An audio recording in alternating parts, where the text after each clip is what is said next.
Well, hello, Dave. It's so lovely to see you again. Likewise, Danny. Apologies to those who may have gotten on at 8 o'clock. You can never have a Zoom meeting without a few technical difficulties, right? So we were just doing what every Zoom meeting does, but we're back. We're live on Facebook now. So thank you for being patient. If you arrived early, if you arrived late, you're right on time. I hope you've got yourselves a lovely beverage to get you through this conversation, which is going to be a lot of fun, and maybe even a dessert or something, which I'll be having after this live stream. Ooh. Probably not great to chew while we're talking. Now, I'd like to welcome Dave Warner. We're going to talk about his new book, Over My Dead Body. So really looking forward to that. And for that, got to get yes, the book please up there, show Danny. us. Yes, it's looking a bit Beautiful. shiny, but it's there. Yep. And strategically placed behind me as well. But for those who don't know me, I'm Dani Vee. I host a podcast called Words and Nerds Podcast, where I have conversations with authors pretty much like the one you see tonight, but not live stream, just for your ears, where we talk about literature and how books have the power to change the world, which I truly believe. And I think if you're joining us, you probably think that way too. So if you had told me 3 years ago that this tiny little hobby just to keep me out of trouble would be up to my 200th episode, I would have called you mad. But here we are, just celebrated my 200th episode with Trent Dalton. So very excited to be here tonight. And hopefully I can connect with some new listeners on all the social medias and iTunes, Spotify or SoundCloud. But more importantly, Dave, much more importantly, we're here to talk all about you tonight. Oh, thank you. And it is a real pleasure to be here on the Fremantle Press Facebook page and chatting with you. I loved your book. And we're going to talk about Over My Dead Body, which you can purchase via the link in the comments below or on the Facebook event page. So before we get going, Dave, I'm going to read a bit of your bio, and you can just sit back and look as impressive as your bio is, because Okay. I was impressed. Sit back and relax. So Dave Warner, author, musician, screenwriter. His first novel, City of Light, won the Western Australian Premier's Book Award for Fiction, and Before It Breaks, 2015, the Ned Kelly Award for Best Australian Crime Fiction. If that wasn't impressive enough, your novel Clear to the Horizon features the lead characters from both these novels, and your most recent crime novel, River of Salt. David Warner, you first came to prominence, national prominence, with your gold album Mugs Game and your band Dave Warner's From the Suburbs. Is there anything you can't do, Dave?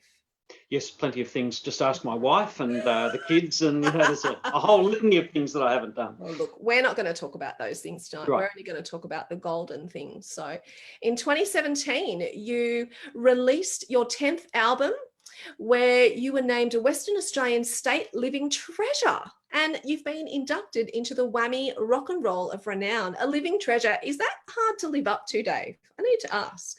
Well, look, who's to say whether it's hard to live up to, but it is a bit of a worry, Danny, when you start getting named things like living treasures. It tends to indicate that your artistic life is nigh, so let's hope not. Let's hope we can keep it at a distance. And I love how you had a negative spin on that. I thought that was such a positive thing. No one's ever called me a treasure, so Now, currently, before we get started, there's a Fremantle Press crime title promotion for Western Australian crime readers, where you can buy a new crime title and receive another backlist title free. How cool is that? You can never have enough books. Just look behind me as evidence of this. Now, the new titles are Over My Dead Body by Dave Warner, Death Leaves the Station by Alexander Thorpe, Shore Leave by David Wish Wilson, and Doom Creek by Alan Carter. And one more thing, Dave, before we get into the exploration, the deep exploration of your book, at the end of this live stream, you are going to announce the winner of your Two Truths, One Lie video. Can you give us a rundown of this, please? Yeah, there was a little competition where I nominated 3 things about me that 2 of which were true and 1 was false. And so people had to divine which was the lie. So 1 is that I have been investigated as a suspect in the Claremont serial killer case. 2, that in 1978 I supported Alice Cooper at the Entertainment Centre in Perth, and that we did so well and got a better review that what happened the next day was that our lights were very dim and our sound wasn't quite as good as the night before because the road crew sorted that. And the third one was that I had a pay dispute with my rock and roll agency, and to solve that dispute, I instructed my road crew to barricade or to wall in, pretty much to immure the agents until they paid up. So they're they're the three possibilities that people had to consider. It's so rock and roll, Dave. I can't believe any of those are true, let alone two of them. They're just the ones that we were allowed to, use. So, yeah. So we're living the rock and roll lifestyle tonight, everyone, at home, behind the Zoom. Now, Over My Dead Body, can you start by giving us an elevator pitch for what this book is about? Yep, okay, I guess so. Imagine that this was what occurred to me, a what if. Imagine if it's 2020 and Sherlock Holmes is walking the streets of New York City and paired with a female Dr. Watson. Crime ensues and the team is back on track, and so that's the idea. And then I had to set up how to bring that about. Fantastic idea. And I've got to tell you, before I like to read my novels, I don't want any influence. And so I didn't read the blurb. I didn't read anything about it. I just started reading. I'm like, what's happening? This is fantastic. It was just such a unique and original idea that I was so glad that I just was into it and like, whoa, this is crazy. So I love that. And what inspired you to write this story? I mean, it was a screenplay first, wasn't it? Yeah, it did. Look, it was about just after 2000. And I had a previous set of novels, Murder in the Groove, Murder in the Frame, Murder in the Off-Season, which featured a character I'd created, Andrew the Lizard Zirk, who was a rock musician. I thought he should be like Sherlock Holmes, aloof, aesthetic, except he played a Fender Stratocaster instead of a Stradivarius. And he was paired with a young chauffeur, Fleur, well, young woman chauffeur, not that young. And they had crime adventures together. And I thought, oh, that would be a good idea for a movie or for a TV series. And I started to write the little synopsis for that. And I said, imagine Sherlock Holmes with a female Watson. And I got about that far and I went, oh, wow, that's a much better idea. And so I held that idea for a long time and developed the screenplay early 2000s. And then it tried to get some interest in that as a screenplay or a TV series.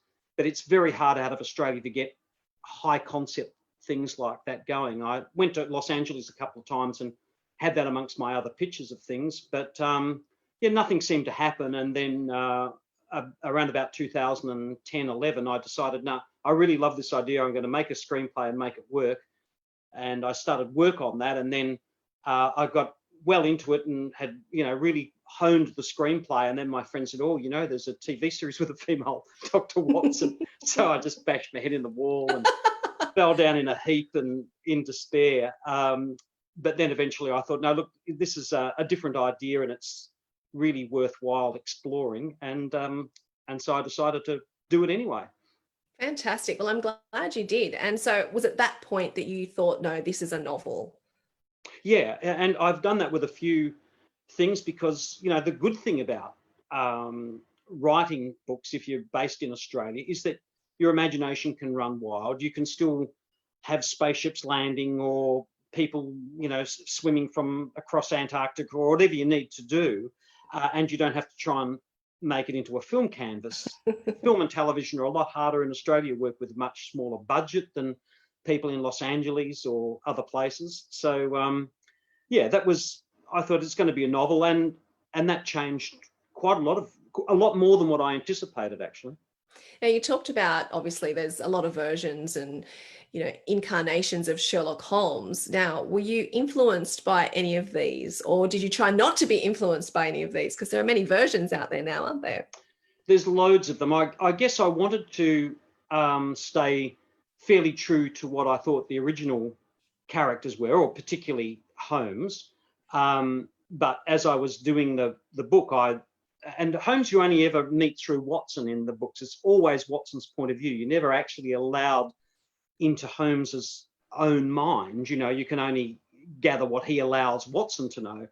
So that was one thing that was a bit different. Apart from that, no, it was my own story. There was a couple of films that I saw many years ago that I thought were really interesting takes on the whole thing. A film called They Might Be Giants, which wasn't really about the real Holmes and Watson at all. But again, you kind of used some really interesting thematics in that. And so I did reread all the original Holmeses before I sat down to, well, I don't know, I might have missed one or two, but I tried to reread the complete Sherlock Holmes before I set about actually writing the story. Well, actually starting the novel, I kind of broke down the bones of the story. Mm-hmm.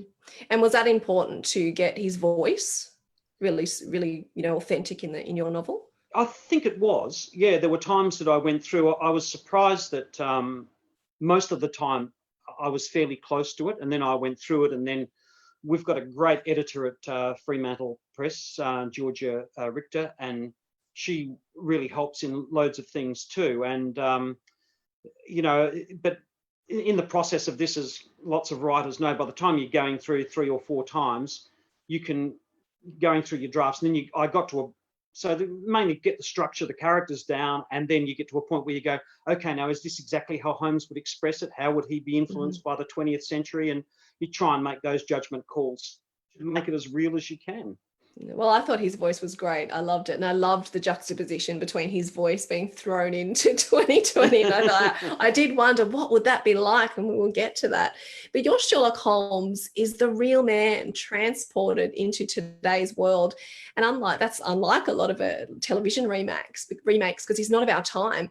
I just thought it was just such a crazy and amazing idea.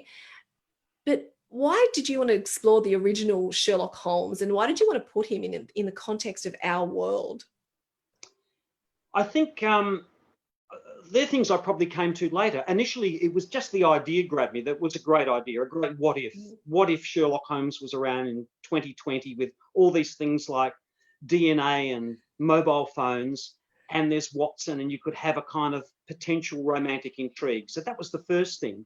But I think as I started to do it, the really interesting thing, and what became quite exciting for me, was to explore the unknown humanity of Sherlock Holmes, because we don't, as I say at the outset, we don't really know that much. And I think in doing that, it's a bit like, like I'm in my 60s now, and the world is ever evolving and really rapidly evolving. For people my age, we can lose track of it incredibly quickly. So many cultural shifts and so many technological shifts.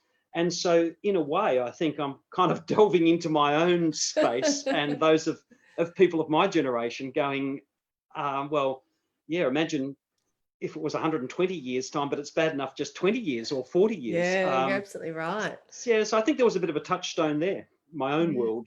Absolutely. And for those viewing and right now, if you would like to throw a question in, just put it in the Facebook comments. I've got millions of questions, but I'd love to hear from you. So if you have one too, we'll ask Dave. Try and throw him a curveball. He's just doing too well.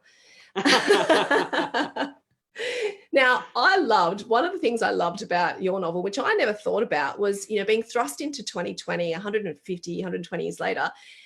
I thought it was really funny how he said, no one smells like anything. And I thought, that's probably true, because back, 150 years ago or so, there was sewage in the street and horses, and people probably had a very interesting odor at the end of a hot day. Right? So I like how we just noticed that, I'm happy there's no sewage, but no one smells like anything. And I thought, wow, isn't that indicative of our society, how sort of sanitized we are? I guess I found that really interesting.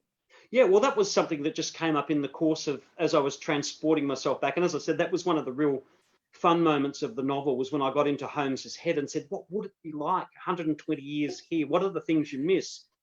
And I was thinking of things like, sounds, and the sound of the policemen tapping their batons in the fog. They go around and tap on the lampposts. And then I thought of smell, and I thought, yeah, that really is something that's so different now. And, all those wet markets in the streets of London and horse dung everywhere. And, it's, all the a million stoves in London with soup boiling on them and coming out of all those chimneys. So although, I'm not missing the sewage smell, I think, those other smells might be quite interesting, the markets and things like that. Maybe we're missing out. Maybe we're too sanitized. Now, Dave, I've got some really interesting questions coming through from viewers, not all of them book related. So we'll get cracking on those. We'll take a little bit of a sidestep, bit of a tangent. Here's one for you. This is from Claire. If you write a sequel and Watson and Sherlock have a baby, what are they going to name it, Dave? Oh, well, yeah, no, that's really too difficult and unfair. Perhaps if it's a female Victoria, but no, that's fine. I mean, it takes a long time to name your own child. I don't expect you to come up with this answer in 30 seconds. Anne has a question for us because the book is set in the States, and Anne says, will Sherlock ever come to Australia? I'd love to see him on an aeroplane. Well, who knows? I mean, the world of Sherlock could be boundless, and at the moment it was just enough of a mind blast for me to do one book. But I suppose it's quite possible that he could, and he has an inquiring mind, and I'm certain that he would love to get out into the outback and see what's going on there. I'd love to see Sherlock in the outback. How good would that be? Now, Patrick, on the back of that question, Patrick says, was it difficult taking this novel out of Australia and into the suburbs of America? Yeah, it was. And the conceit of the novel is obviously like really vast, that Sherlock Holmes can be brought alive after 120 years because he's been lying on ice. And so you accept that. But apart from that, I wanted the novel to ring quite true. And I hadn't been to New York, where this is set, for 36 years, I think, in fact, or 26 years. And so I tried to make as many inquiries as I could. And I spoke to friends who were there or contacts who were there and said, would this happen and would this happen?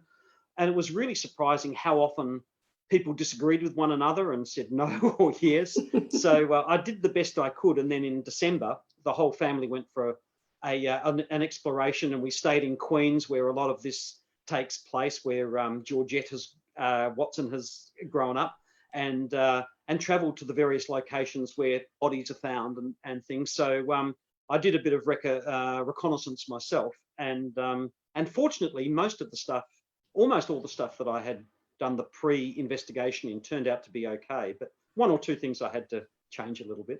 And a research trip to NYC, I mean, could be worse, right? Yeah, exactly.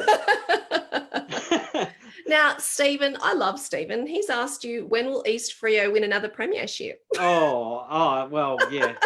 Stephen, I wish I knew that. Are you on the right live stream, Stephen? But you're hilarious. Yeah, 2022, I think, Stephen. There you go. There's a prediction. You've heard it here. And Lisa has a really interesting question. She says, is it really horrible trying to get into the mind of a serial killer and writing the murder scene? So how do you do that? That's a great question, Lisa.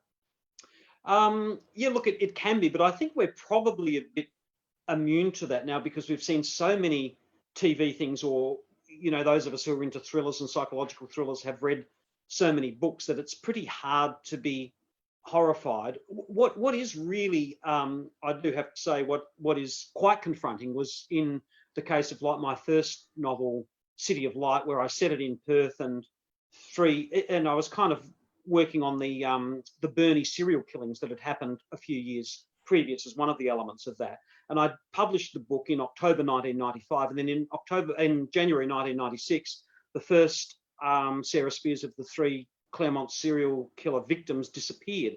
And that's quite unnerving, because then people are going, oh, they've read this book, because it's all happening around the same place. So that is unnerving. Getting into the mind of the serial killer, I think, that's pretty much like what writers tend to do, and what viewers tend to do. They and readers, you kind of throw yourself in there. And with that case you were just talking about, how does that shape you as a person and a writer? It's interesting.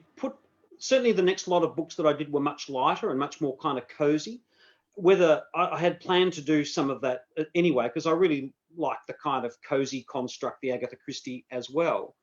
But I think it certainly meant that I wasn't rushing out to do my next hard-boiled, hardcore psychological thriller.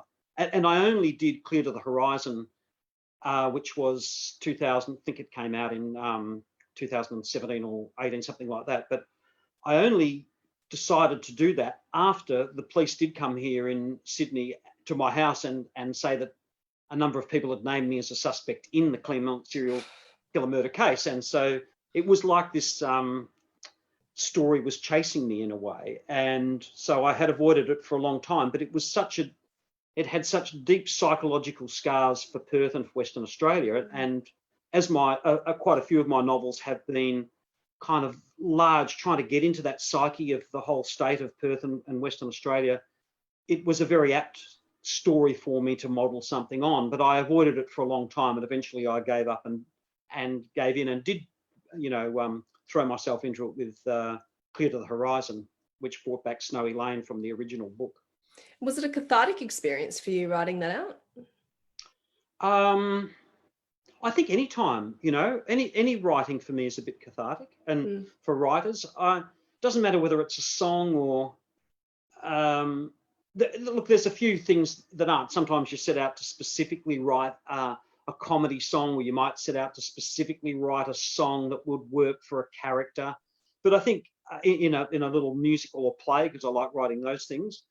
But I think any time that you're kind of delving into yourself, as I was with Holmes, and even with Watson, I was delving into myself, to project the female Dave to Watson. I think there's some sort of catharsis goes on anyway.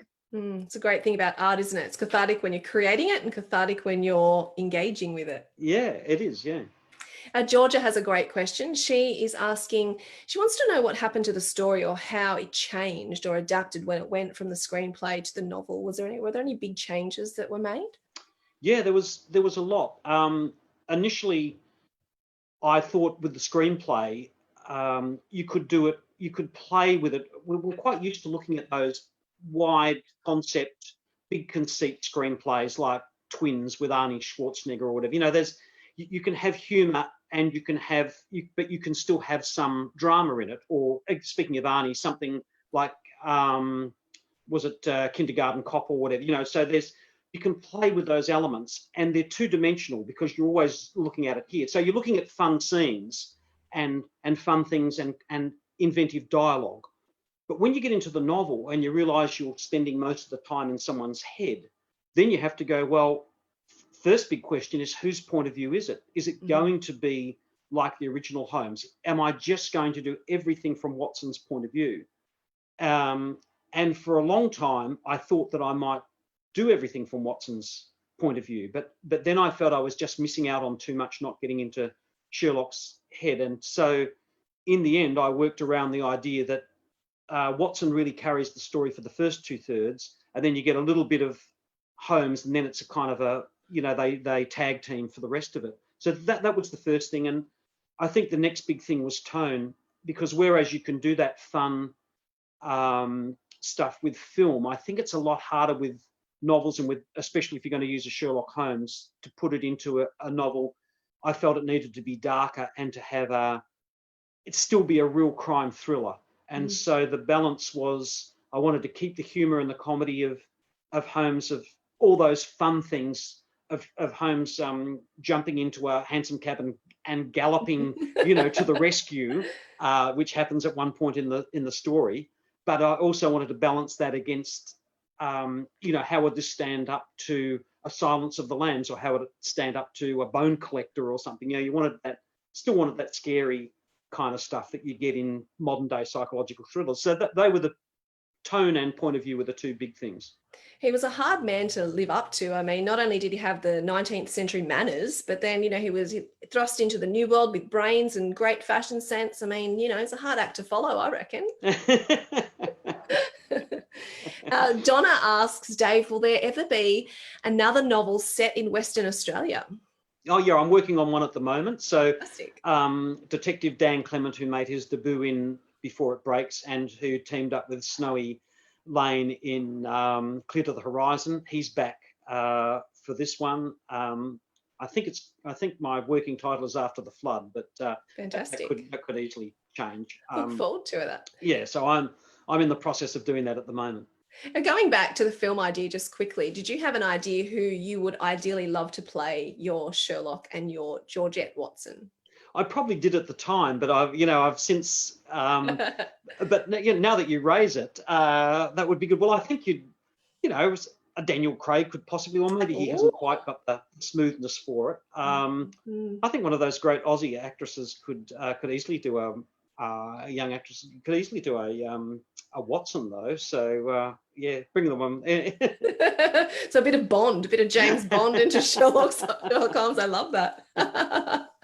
Now, Phil says, Dave, would you ever do a novel with Mug's game characters in it? Derek, Sandra, and Zongo. Well, funnily enough, Phil, I can't say that I would do a novel. However, I was very fortunate to get a grant from the WA Culture and Arts earlier in the year.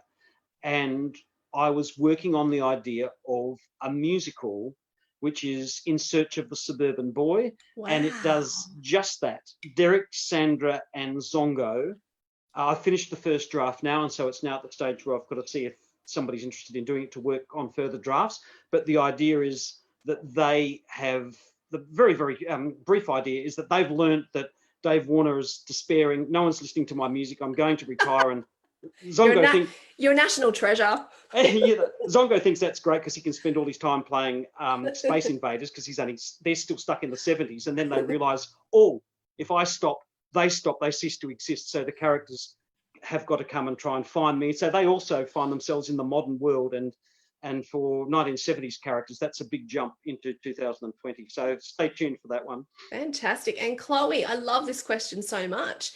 If you could bring back anyone to life besides Sherlock Holmes, because you did that, who would it be? Such a great question. Who would you bring back to life?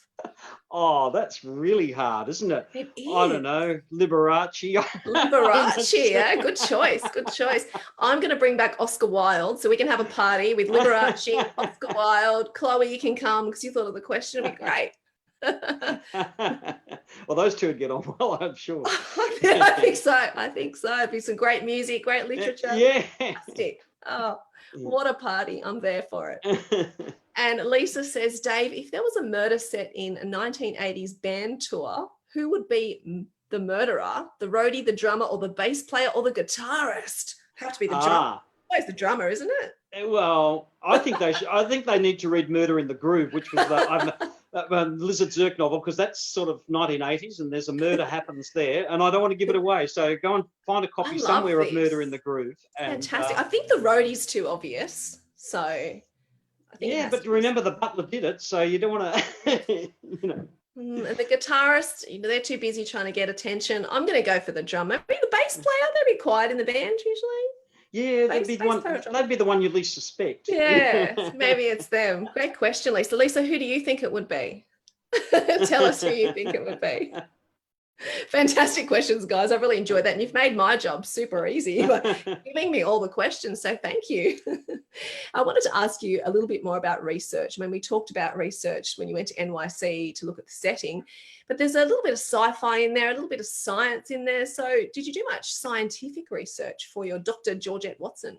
Yeah, look, not a huge amount, because it would involve far more than I'm capable of to kind of understand some of that. But I did do some. I looked at cryonics, which is which I didn't know much about at all, study of sub-freezing gases and this thing. And and cryogenics, we tend to say, which is like Walt Disney on ice. That was my thinking as a layman, Walt Disney on ice.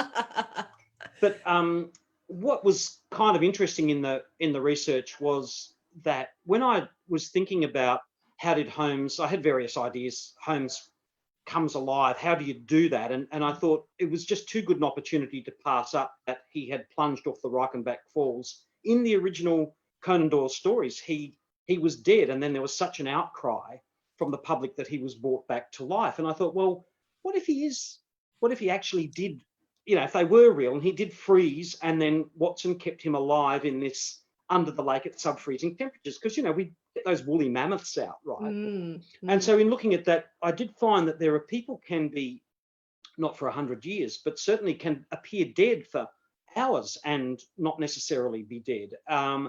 So I thought, well, that's kind of, if you can think that it's possible and not impossible, that's your first step to believing it. And and at that time, that Victorian era was when Lavoisier was doing gases. So when you went into it, it was right in the middle of the time when all of those things were starting to explode in the Victorian scientist's mind.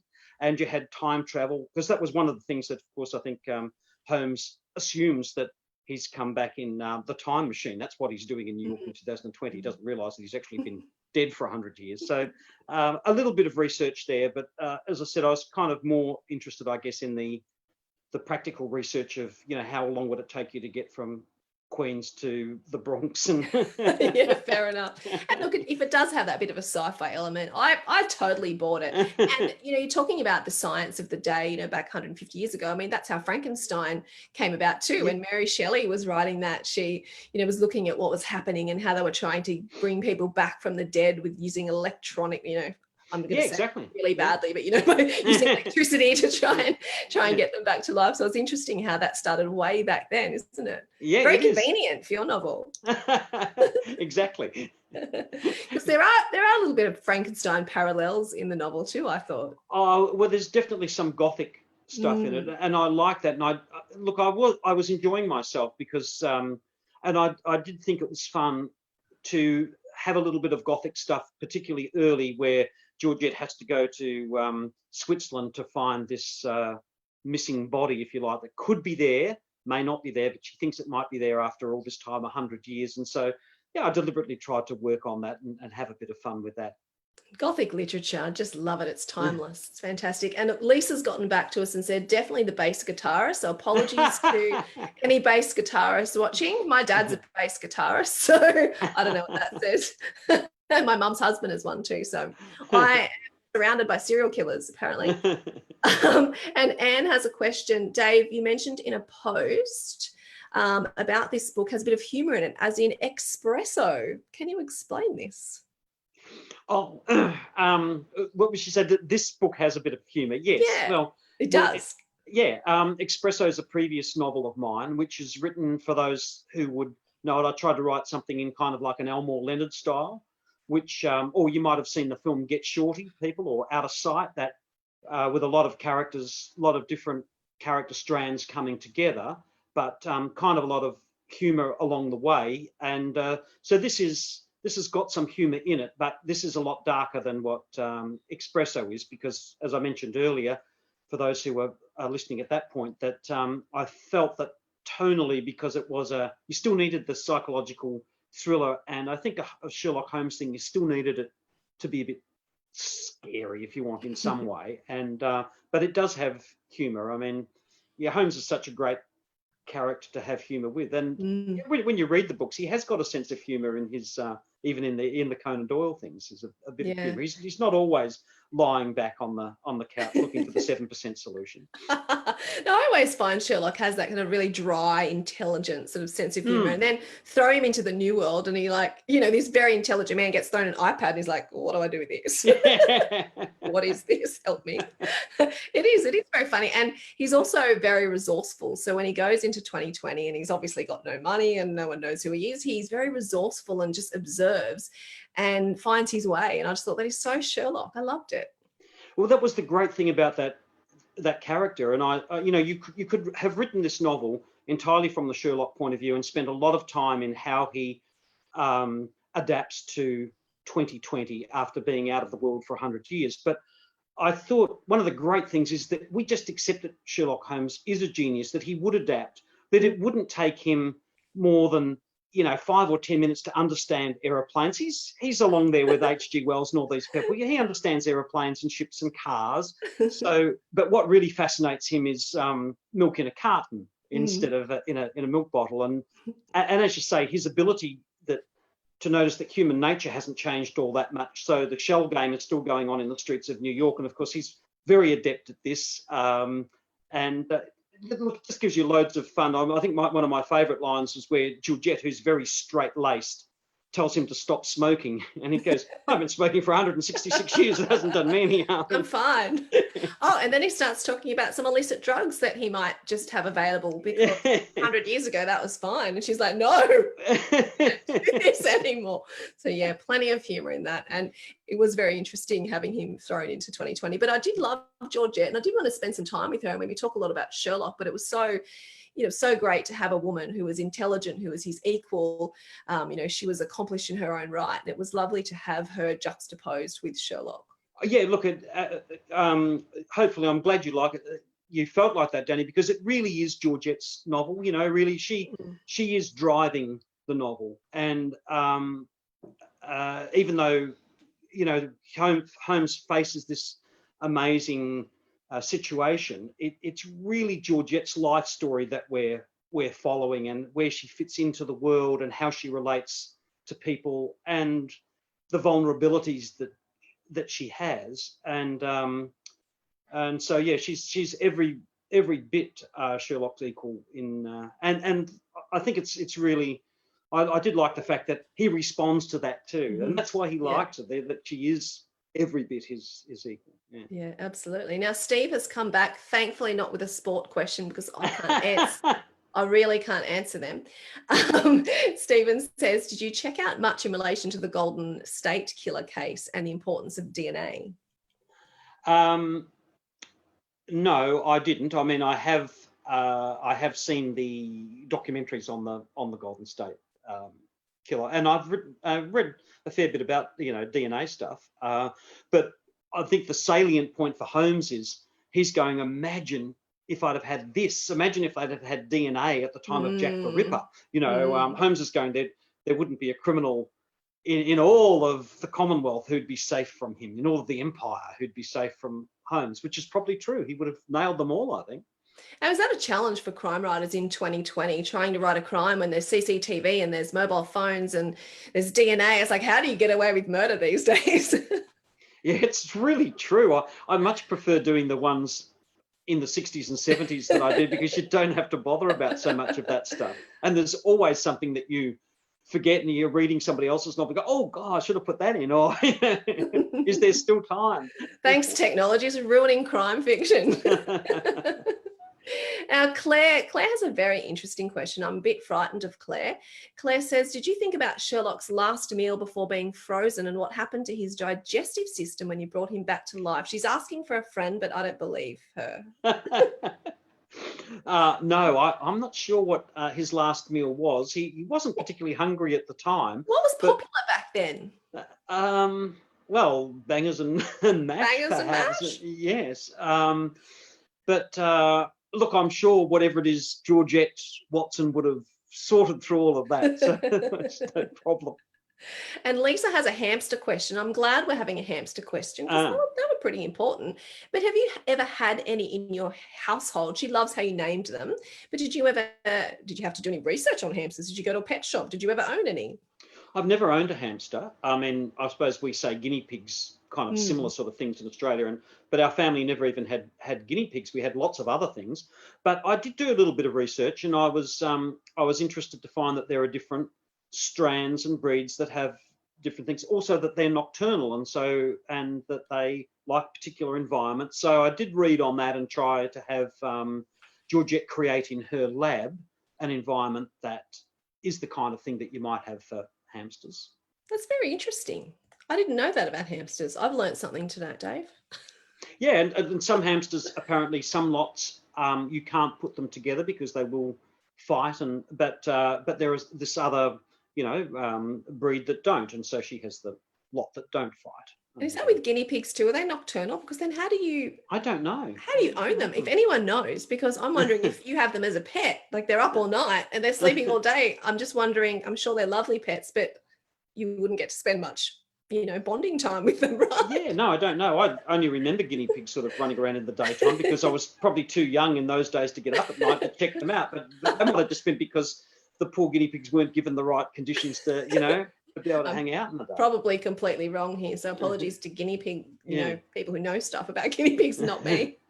Now, there's definitely, besides we've got the murders and we've got, the science and the sci-fi, but there's also a little bit of romantic tension between our lovely Dr. Watson and Sherlock Holmes. Now, I was going to ask you, how do you write romance between characters who have such a generational age gap? Now, they're around about the same age from, when he's unfrozen to when, she's alive. So that's not an issue.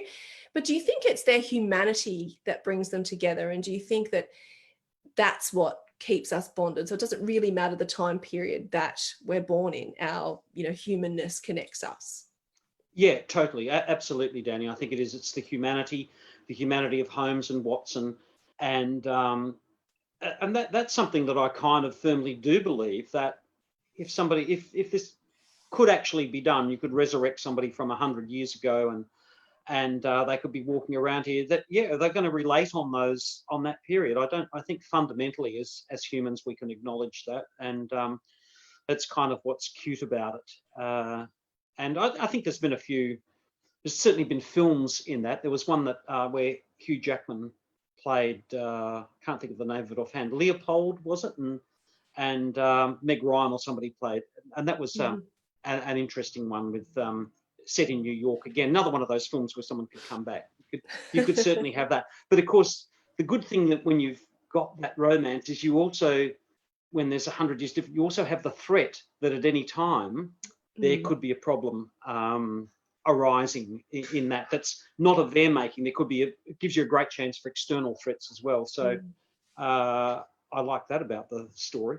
Yeah, and it was a nice juxtaposition, I thought, a nice thread that you had all the murder and, all that kind of creepy stuff, but then you had this nice sort of, no, I wouldn't call it a love story, but this hint at something romantic, and it was nice. It was nice to come back to and fro to, the creepy to the humanness and the love. It was a nice juxtaposition.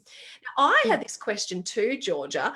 I wanted to ask, you're, a musician and a writer amongst many other things, but do you find that, they're both creative art forms? Does one sort of inform the other? Do they overlap? They do sometimes, yeah. I think all these things do a little bit, like the screenwriting and music, all a little bit, but it's not a perfect match. But for example, in my previous novel, River of Salt, which was set in 1961 and 63, most of it in 1963, and I had my main character, Blake, who'd come out from America, was right into that period of surf guitar music and that really early croony sort of early 60s Frankie Valli, Frankie Avalon type of sound. And as I was writing a scene in that novel, I got to a point where Blake's playing the guitar as he's rehearsing with his band, and he's looking at his bar manager, Doreen, and there's similar kind of erst between them as between Holmes and Watson. But Blake doesn't feel he's worthy of her, but he's written this song that is kind of for her.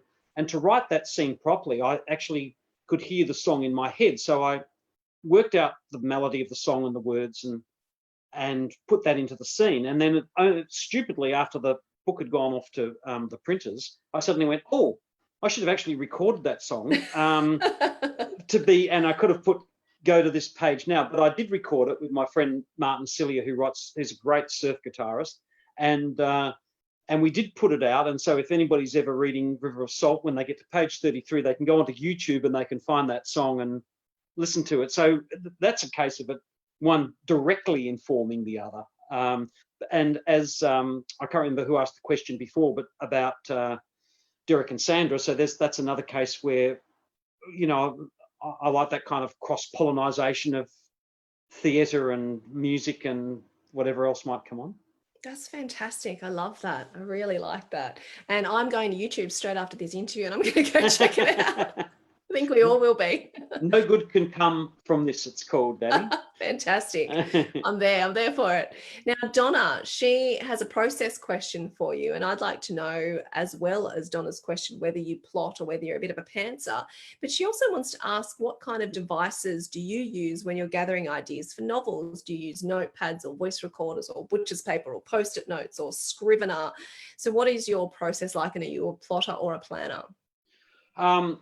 I'm a mild plotter. So for me, the big thing is that the big idea, it's that what if moment, or in one case in Espresso, it was just a scene that I saw and the whole thing developed out of that. So that's where the thing starts. And then at some point, I will sit down and generally just with pen and paper, I will sketch out some ideas, some really rough ideas as they come. And then I'll then I'll go into the next mode, which is I'll put those rough ideas, and it might only be 10 beats, it might not even be that, onto the computer, onto a Word document, and I'll just try and expand those a little bit. And then I'll start writing, and as I get through, and I generally start, I like to know where I'm going to finish, so I'll know the end, so I'll kind of know the beginning, middle, and end of the story roughly, and then I'll work towards that. But things will change, things will get rearranged and changed as you go along, and often the ending in particular, I might change that. I think River of Salt, I changed it 4 times as to who was going to be exposed as the villain in the end of that.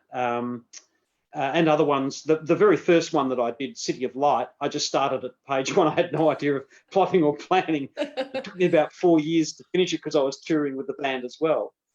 And that's great too. It's very organic, but it's very time consuming because every time you go back, I found that if I took a break for 2-3 weeks and went back to my story, whatever I'd been reading or listening to in the intervening time was how I started to write the next slide, So, so nowadays a bit of a sketch, bit of a bone plan. And I imagine if you do just pants the whole novel, that the editing process would be much harder. We can kind of self-edit as you go, which is what makes it long. So, and you might have to redo whole sections. So I always try and self-edit so poor Georgia isn't tearing her hair out too much, and most of us probably do that. But it's great to have an editor at the point where you go, look, this is it. And generally, if they come back with the same areas that you think are a bit wonky, then that's good. You go, okay, I've got to figure a way out of that. If they come back with areas that you think are great, it's not so good. Yeah, I had that conversation the other day that whenever in any creative space you think you're nailing it, you're definitely not. If you've got self-doubt, you're probably on the right path. So creative endeavors. Now, Patrick has a question. He says, any forecast on the Suburbs tour that was postponed in the middle of the pandemic that could form a segue into another novel? No, I think I know who this Patrick is too, and he had a birthday about 2 days ago. So happy birthday, Patrick! Yeah, no plans at the moment. It was a very difficult thing because I have got people in 4 different states or 3 different states and 6 different people trying to pull them together, and we just had taken about 6 months to get the whole thing ready to go, and then COVID came, and so it may never happen. But we'll just watch this space. It might happen. But it's not an easy fix, unfortunately, that one. Yeah, unfortunately not. Now, what draws you to crime writing, Dave? Oh, look, I think initially it was that I felt that I might be okay at it. I read a whole lot of Agatha Christie stories, and then I did a murder weekend with my friend Dave Sampati, and I wrote the script of it, and I realised that I could actually plot. So I thought, okay, well, at least I can plot. That's a starting point. And so when I wanted to write a book, and I'd always wanted to write a book, I thought that's an area that I might be able to do. But I really enjoy it, and the older I've got, I tend to almost only read crime novels now, or go back and read a few literary books that I really enjoyed and have enjoyed. So I tend to reread the same literary masterpieces and then just read new crime all the time. And I like it because it's exciting. It does delve into our humanity. Sometimes it can be a bit formulaic, and there's so much now, so much crime on TV, crime fiction. It can be hard to try and find a new space or something. But when you find the authors that you like, you can always go back to their ones too and reread those. Absolutely. Now, speaking about those literary masterpieces that you reread, what are they? I need to know. Okay. Well, Moby Dick. I love that. The Tin Drum. I've read several times. Gravity's Rainbow and V. I keep trying to. I read that and still still only half get it, but I think I've read Gravity's Rainbow about 5 times, and keep forgetting what I actually thought I understood the previous time before. So they're 3 that for example, and there might be other things that pop up out of my head. I can't tell you offhand. I'd love to hear viewers as well. I'm always very interested in when you talk about literature from the past, what people read. I mean, I love The Picture of Dorian Gray, which I mentioned Oscar Wilde before, and I love all those Gothic authors, Poe and and I even like Chaucer going back that far. I think that was very bawdy and very fun. So I'd be interested in see what other people like to, or keep going back to, because you're right. Some of those classic pieces of literature, you go back and you find something new in them all the time.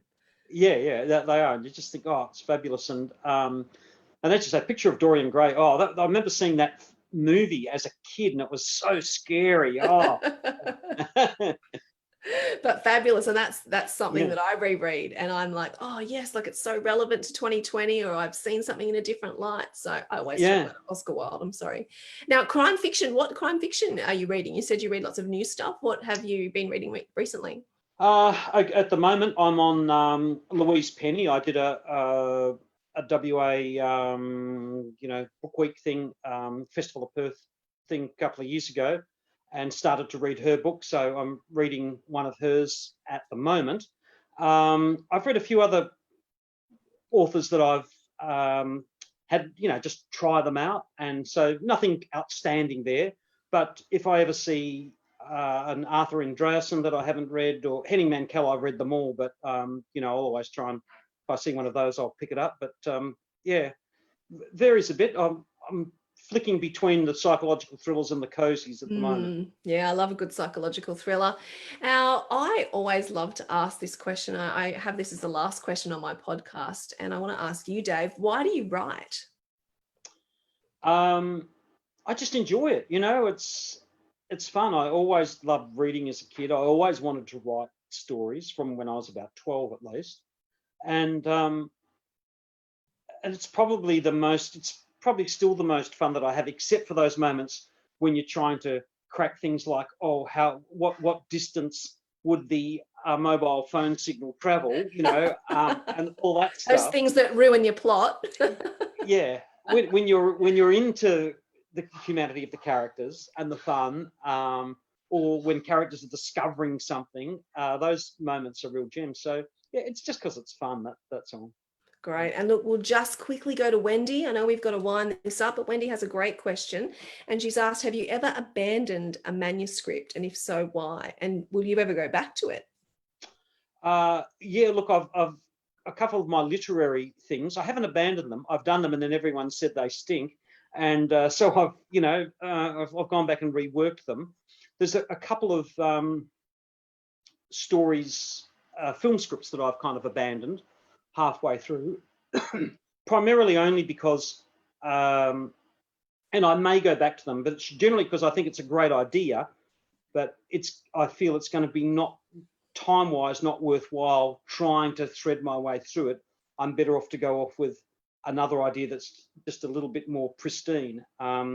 So that would be why. It's kind of, I don't know whether I can just keep myself on the oar for long enough to get to the far shore. And what about when you're writing a manuscript, but then all of a sudden you're like, oh, what about this idea? Do you feel like gravitating to the new one, or do you often think, how can I draw that new idea into my current manuscript? Because that's always a bit of a distraction, isn't it? When you're working on something, you're like, oh, what about that? What about that new shiny idea? Yeah. Oh, no, I'll probably make a little note of the new shiny idea. And then as soon as I get some time, I'll go to it. I find it quite easy to work on 2 or 3 things at once, depending on what stage you're at with the story. I mean, there are when you're right into the editing process and stuff, you just want to be on that particular one. But in the early days, I think I've got about 3 stories going at the moment in various stages. The new novel's probably kind of about 30% done, but pretty much worked out. And then a couple of other ones are at much more lower levels. They're at the bones level. But I think if it's a great idea, always throw it in. And I tend to not bring it in because why waste another great idea if it's strong enough by itself? Yeah, that's it. But sometimes there's that impatience, isn't it? Like, oh, maybe I can do something with that now. But then you'd never finish anything, right? Now, Michelle has a great question. Michelle says, who is your favorite Agatha Christie character? Oh, well, look, my favorite Agatha Christie character is Poirot, I suppose. Like, I mean, I like Miss Marple, but Poirot is my favorite. And in terms of, I'm trying to think through the things if there are any baddies, but who are my favorites? But yeah, I like lots of Agatha books, though. I think there's 8 or 10, in my all-time faves. Yeah. Fantastic. And Georgia, we're getting lots of questions now. People are winding up, so they're getting all their questions in, which is great. Georgia says, the best crime novel you've read this year? Oh, darn. Georgia. No pressure. No pressure. No. Best crime novel I've read this year. It's probably not the one I was going to say whatever. I read a Joe Nesbo one that, but I don't know if it was the best one. It was one of the early ones. No, I might. No, I'm going to have to hold on that. Sorry, I can't. But it changes. It changes, doesn't it? Yeah, can't give you a definitive on that. But best action thriller that I've read this year is from a friend of mine, another Aussie author, which was there somewhere. It's called Okinawa Future War. And he also wrote Bering Strait, and he goes under the name of F.X. Holden. Ooh. So, and that's, here we are. For people who like things like Tom Clancy and stuff, that's great. Great. But if people are looking for a bit of crime, look no further than Fremantle Press, because I've got some ripper stable mates there, Alan Carter, David Wilson, and I haven't read Death Leaves the Station yet, but I've got to get that. Fremantle Press might send me a copy, you never know. I think it's in the post. But you're probably speaking to David Wilson and Alan Carter soon, Dani, if not, or maybe one of them you might be. And they've got great novels. So I can't remember whether Shore Leave was the last one that I read of David's. That's a ripper. So many great things. Marlborough Man of Alan Carter, going back a bit, fantastic. Anyway. Fantastic. Well, that's wonderful. Now, before we end this, Dave, you need to tell us what was true and what was false in your 2 Truths, 1 Lie video. Drum roll.